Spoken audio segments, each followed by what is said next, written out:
Assalamualaikum warahmatullahi wabarakatuh, Pak. Waalaikumsalam. Halo, ada apa nak? Pak, maaf ganggu waktunya. Iya, Perkenalkan, nama saya Abdi Syedawanza dengan NIM 2308684. Bermaksud untuk membuat tugas video psikologi pendidikan. iya. Di sini saya ingin mewawancarai Bapak untuk narasumber Project UAS. Oh iya, ada apa tuh? Jadi Pak, pertanyaannya itu terkait tentang guru olahraga. Sebelumnya, apakah bisa Bapak perkenalkan diri terlebih dahulu?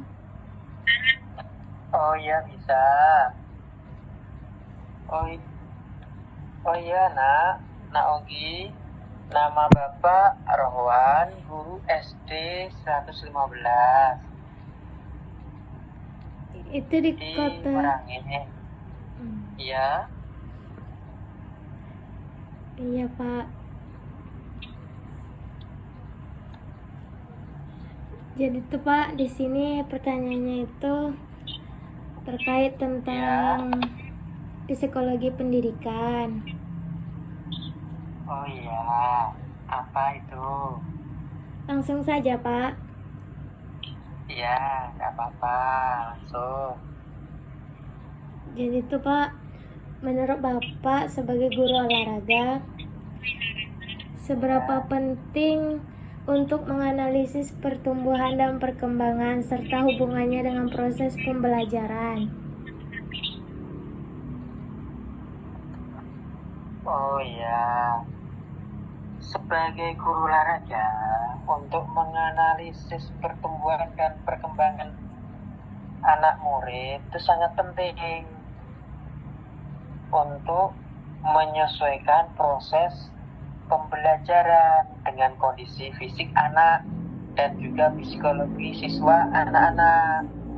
Setiap anak berkembang dengan caranya berbeda. Jadi kita sebagai guru harus dapat memahami, terus membantu guru menentukan jenis aktivitas latihan apa. Istilahnya itu pendekatan pengajaran yang tepat untuk anak itu. Jadi itu penting untuk biar tahu mendeteksi hambatan perkembangan anak, sehingga saat belajar mengajar anak-anak itu dapat berjalan aman, efektif, sesuai dengan kebutuhan siswa. Gitu nak ya. Begitu ya Pak. Iya. Ya, selanjutnya pertanyaannya Pak, menurut Bapak sebagai guru olahraga, tahap dan tugas perkembangan serta mengimplementasikannya ke pembelajaran olahraga bagaimana Pak? Untuk memahami tahap dan tugas perkembangan itu sangat penting karena setiap usia memiliki ciri dan kebutuhan yang berbeda. Misalnya ada anak-anak yang usianya SD sedang aktif motoriknya, badannya, atau apa istilahnya tuh toddler. Nah, itu toddler. Sehingga pembelajaran olahraga itu banyak melibatkan permainan kalau untuk anak-anak itu. Sedangkan untuk anak-anak remaja, dia sudah memahami strategi dan kerjasama tim. Jadi pembelajarannya bisa lebih diarahkan ke olahraga yang membutuhkan taktik atau tanggung jawab, seperti bermain bola atau futsal. Dengan memahami tahap perkembangan ini, jadi guru itu bisa menyusun materi atau metode tujuan pembelajaran yang sesuai dengan siswa yang lebih memahami, atau siswa itu dapat menerima pelajaran dengan senang. Jadi berkembangnya anak itu dapat optimal baik fisik atau mental anak itu. Jadi kan senang anak tuh. Oh, Gitu, Nak. begitu ya, Apalagi, Pak. Nak? Iya, Pak. Selanjutnya, Pak, kan penting bagi kita seorang pendidik untuk menganalisis kecerdasan siswa. Nah, kalau di olahraga nih, Pak, bagaimana peranannya dalam pembelajaran? Untuk menganalisis kecerdasan siswa dalam setiap pembelajaran olahraga itu penting, karena setiap anak itu punya kelebihan, punya cara belajar yang berbeda. Ada yang cepat tanggap saat dia nengok gerakan, ada yang lebih paham lagi kalau dia langsung praktek. Nah, ada juga yang memang apa istilahnya tuh unggul dalam kerjasama tim. Jadi memahami jenis kecerdasan ini sebagai guru bisa menyesuaikan metode mengajar. Misalnya saat ngajar tuh menggunakan video gerakan atau memberikan contoh langsung, ya, atau juga memberi kayak buat permainan tim. Jadi pembelajaran bisa lebih efektif. Oh, begitu ya, Pak. Iya. Apa lagi? Selanjutnya, Pak, kan di sekolah setiap anak pasti ada yang memiliki bakat. Nah, kita fokuskan ke bakat siswa dalam segi olahraga. Bagaimana peranan Bapak sebagai guru untuk mengembangkan bakat siswa tersebut? Oh iya, anak-anak itu kan banyak memiliki bakat masing-masing. Jadi sebagai guru olahraga mempunyai peran mengembangkan bakat siswa dengan cara, jadi kita beri perhatian khusus untuk membimbing secara bertahap. Terus kalau ada kesempatan untuk mengikuti lomba atau ekstrakurikuler sesuai dengan minat atau kemampuannya. Oh, begitu Jadi ya, kayak Pak. menciptakan suasana latihan yang mendukung agar bakat itu bisa tumbuh maksimal dan termotivasi untuk terus berkembang. Jadi dia bisa prestasi anak tuh gitu. Nah, Pak, selanjutnya, Pak, setiap siswa kan ada yang memiliki kreativitas dalam pembelajaran. Bagaimana peranan dalam pembelajaran itu, Pak? Oh, kreativitas anak, ya kita beri ruang atau kebebasan bagi anak mereka untuk mengekspresikan ide atau cara mereka sendiri dalam pembelajaran olahraga. Misalnya saat praktik kita beri kesempatan mereka membuat variasi gerakan, strategi bermain atau bentuk permainan sederhana.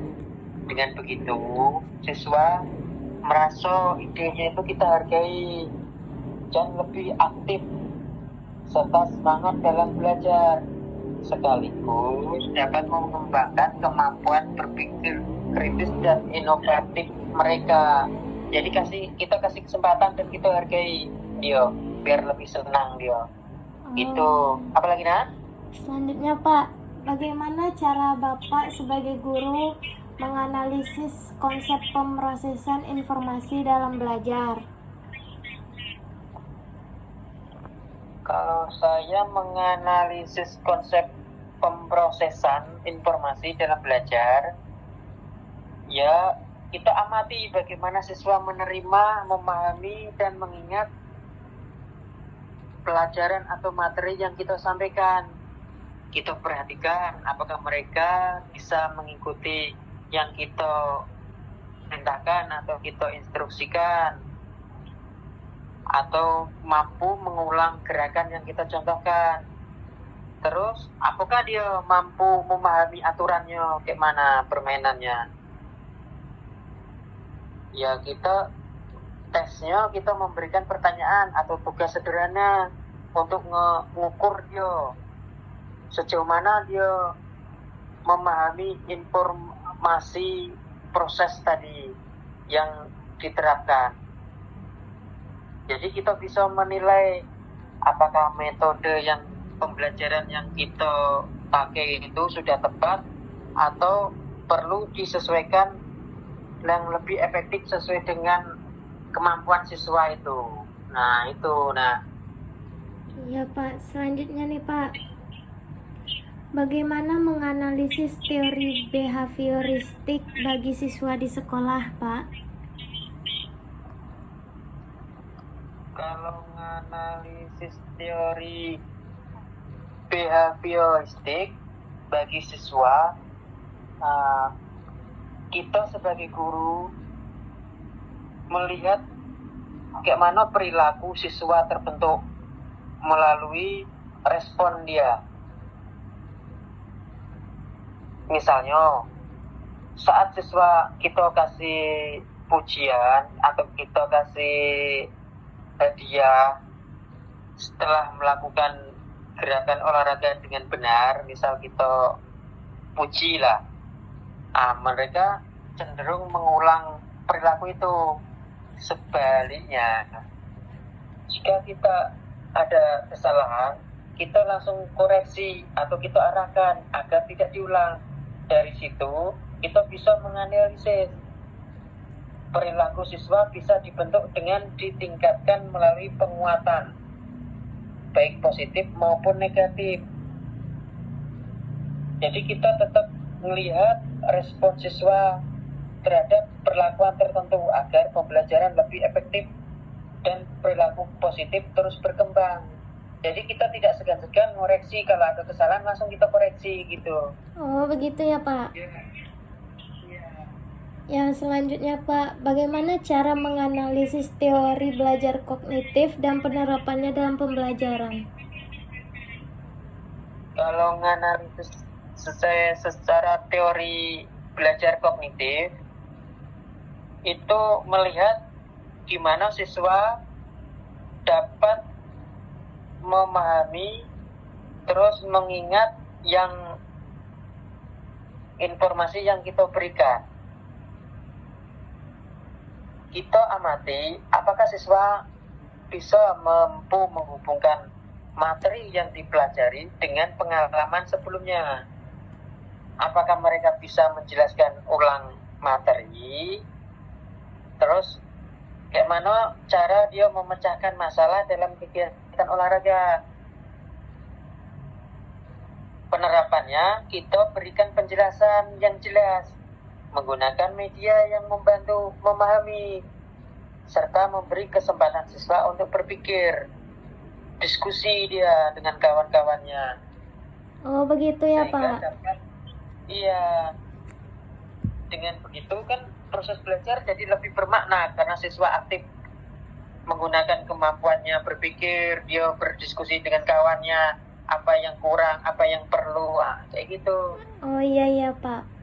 Lanjut Pak, bagaimana menganalisis teori belajar humanistik serta penerapannya dalam pembelajaran? Oh, yang teori belajar humanistik, kalau kami lihat gimana siswa belajar berdasarkan apa istilahnya itu motivasi, perasaan dia, kebutuhan mereka sebagai seorang individu. Jadi saya perhatikan apakah siswa merasa aman, dihargai atau termotivasi dalam mengikuti pelajaran. Dalam penerapannya, kita sebagai guru berusaha membangun hubungan yang baik dengan siswa, menciptakan suasana belajar yang menyenangkan, serta memberi kebebasan dan mendukung agar siswa belajar bisa berkembang sesuai dengan potensi masing-masing tadi. Jadi kita hargai setiap usaha siswa, tidak juga hasilnya yang kita hargai. Jadi prosesnya belajar itulah, biar kita utamakan proses dia berkembang menjadi lebih kita utamakan proses. Baik Pak. Selanjutnya, setiap siswa kan memiliki motivasi untuk pembelajaran. Kalau dari segi olahraga ini, apa yang paling banyak motivasi untuk siswa Pak? Kalau dari pengalaman yang saya temui, untuk motivasi yang paling banyak mendorong siswa dalam olahraga, biasanya tuh anak-anak itu rasa senang dulu, kasih ibaratnya tuh ada tantangan yang membuat anak-anak itu senang. Jadi siswa cenderung termotivasi, mereka merasa olahraga itu menyenangkan, bisa bermain bersama teman, merasakan keseruan kayak lomba atau kompetisi, atau jadi dia sendiri bisa kemampuan diri sendirinya tuh lebih meningkat kalau ikut perlombaan.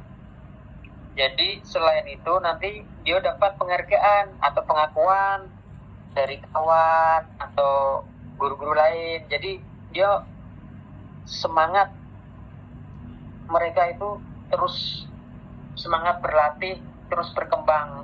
Itu kita motivasi, kita dorong siswa tuh. Oh iya Pak. Gitu. Selanjutnya Pak, setiap siswa kan banyak sifatnya Pak. Terkadang kita melihat siswa sudah jenuh terhadap proses pembelajaran yang terlalu monoton. Nah, bagaimana solusi yang Bapak lakukan agar siswa kembali bersemangat? Nah itu tadi, jadi kalau kita lihat siswa itu sudah kayak jenuh, misalnya pelajaran teori ya jenuh, kita buat pembelajaran, mengubah suasana itu dengan variasi metode dan aktivitas yang lebih menarik. Nah, contohnya gabungkan permainan kayak lomba kecil-kecilan lah, kompetisi kecil, atau kayak latihan kelompok yang seru. Anak-anak kita bagi per kelompok, kita bikin kayak kompetisi. Jadi anak-anak itu senang. Terus kita ajak siswa itu berkreasi dalam gerakan atau membuat tantangan baru, kayak variasi, misal senam ada variasinya. Gimana anak-anak itu, jadi kita nanti setiap kelompok misalnya kita beri pujian, jadi kita kasih motivasi dorongan positif juga, jadi mereka semangat kembali, mereka merasa dihargai selama belajar olahraga gitu. Oh iya Pak. Selanjutnya, apa saja proses transfer pembelajaran untuk anak didik yang Bapak berikan agar mereka selalu dalam segi belajar yang baik?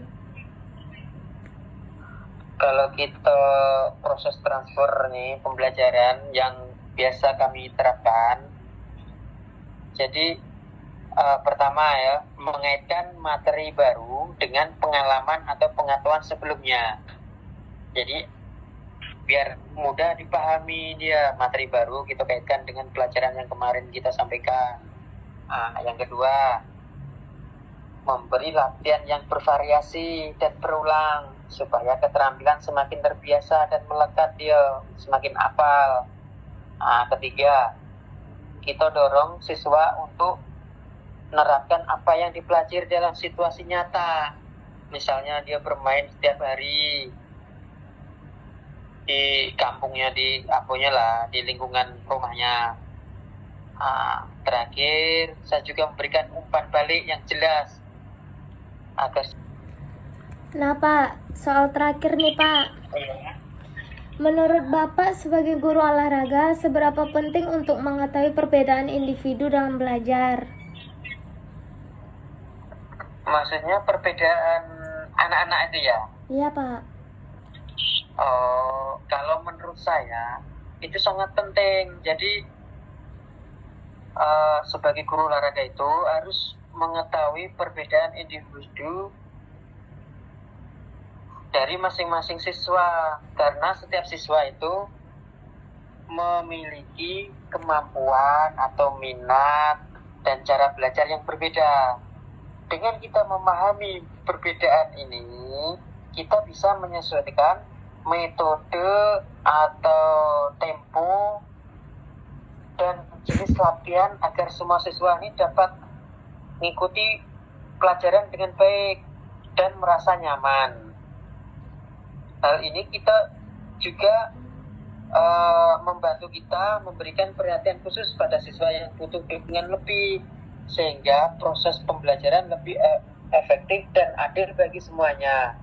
Ada juga anak kan perlu perhatian khusus, misalnya dia olahraga, keterampilan apa dia tak tahu, kita kasih motivasi khusus, kasih pembelajaran khusus ke dia. Yang lainnya kita juga kasih juga, kayak gitu. Jadi masing-masing anak kan berbeda-beda nih, berbeda kemampuan, minat belajarnya. Jadi kita kasih sesuai dengan kondisi anak itu. Nah, jadi senang anak, nyaman dia belajar. Itu nah. Oh, begitu ya, Pak. Udah, Pak, itu soal terakhir. Jadi terima kasih ya Pak udah bersedia menjadi narasumber untuk proyek UAS saya. Iya.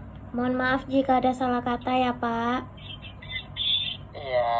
Terima kasih Pak. Ya, Selamat malam. Iya.